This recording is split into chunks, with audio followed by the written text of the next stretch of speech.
So today on WildFired TV, we brought in Cody Clawfelder. His dad and my dad were best friends, so we kind of grew up together.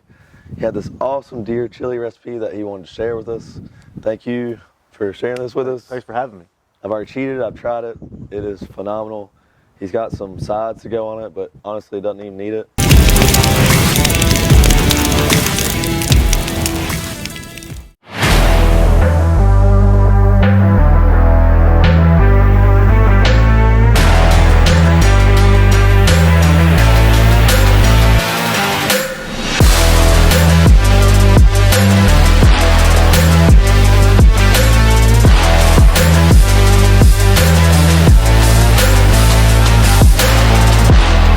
Today on WildFired, we're making some deer chili.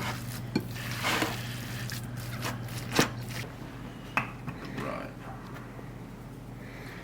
Apply liberally.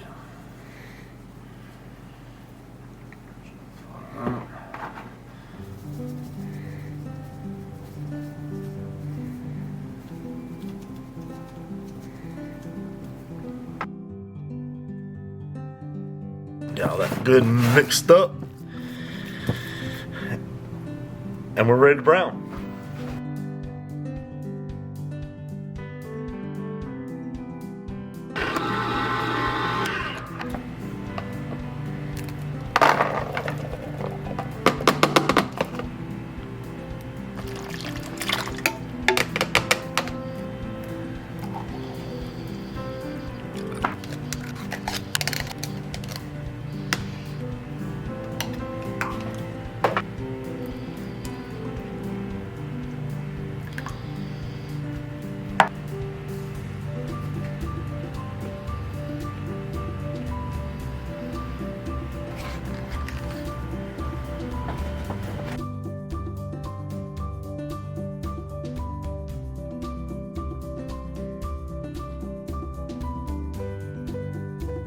Good morning.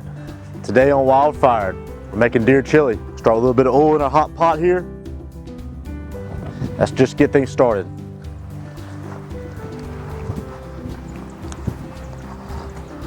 Next up, we're gonna put in our meat. We're gonna brown it up. We got some beautiful venison here. One of my kills earlier in the season.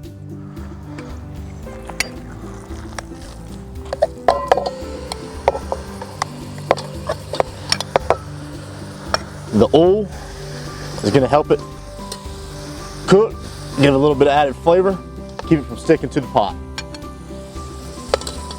It's very lean meat. All right, so what we're going to do is we're going to put this pot directly on top of the coals, give it a little bit of added heat, go ahead and get this meat browning. We're going to give it a quick stir, get that meat on the bottom, put on top, get it all browned up nice and even.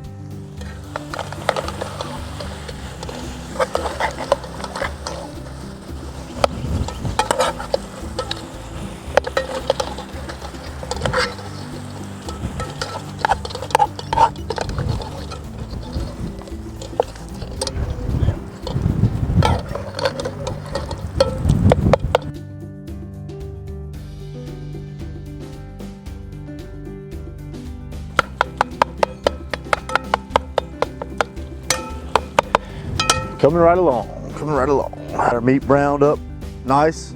We're gonna strain some of the oil out. Then we're gonna add in all of our beans and our tomatoes and our tomato sauce. And we're gonna let it simmer.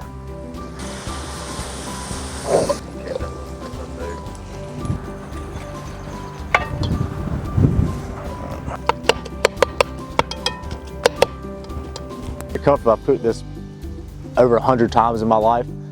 Mostly all on a cooktop in a big pot. That I don't think a lot of people understand that it's a lot different from your conventional cooking methods, but in the end I think it's going to turn out really well.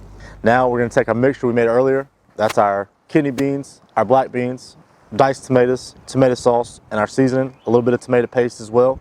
We're going to add that in, we're going to let it simmer.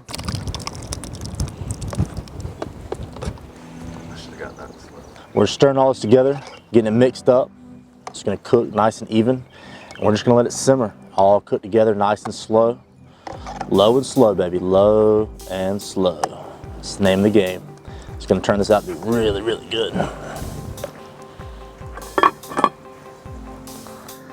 This goes back to a recipe my dad passed down to me years ago. He would make for me, and really it's just your basic chili, diced tomatoes, some beans, tomato sauce, but instead of using hamburger, we're using deer burger. Deer meat's a lot leaner, less fat, a lot healthier for you, a lot better tasting.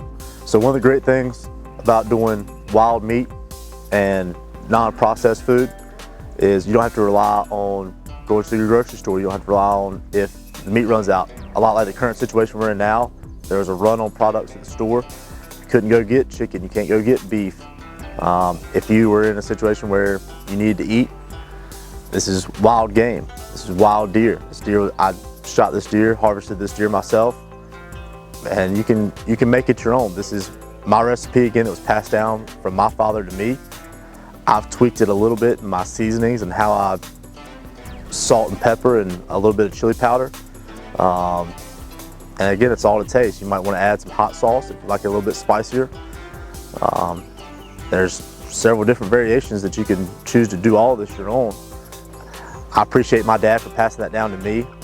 He knew it was important to him. It became important to me. He didn't push it on me, but he let me come to love it in my own way. And I hope to do the same thing. And you know, that's something that I feel that if you have the opportunity to get outside, even if it's not hunting or fishing, but connecting with nature, connecting with the woods and the water and everything that we're given is something that's very special and should be cherished.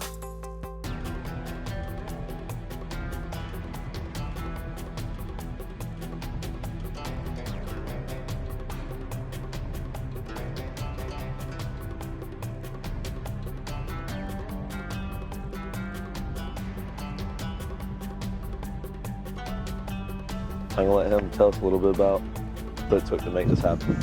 So you saw the recipe, the ingredients, what we put in it. We kind of pre-mixed the things, brought them down to the fire to actually put them in the oven to cook.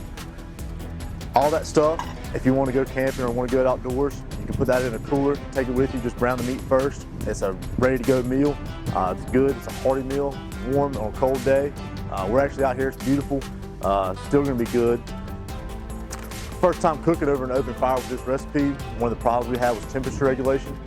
Not necessarily a problem, but something we had to overcome. We adapted. We were looking at about 2.5 hours of total cook time.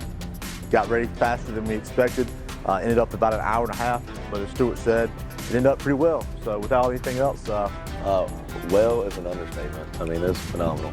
turned out phenomenal. I mean, if you're at deer camp and you get a deer, it's cold outside, there's nothing better than chili. That's right. And what better than to, get it yourself? Yeah.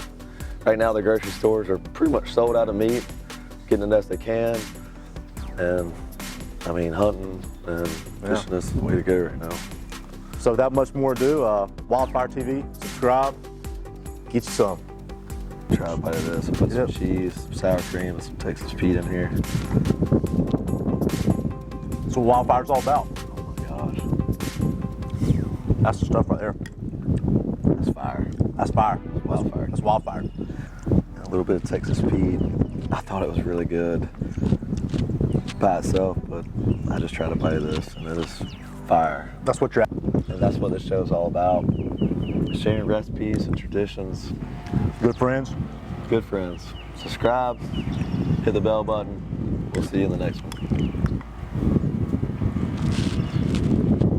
Yeah, let's do it.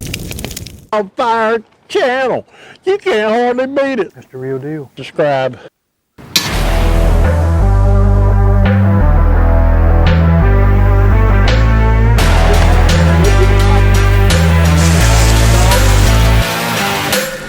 Oh, snap, crackle pop.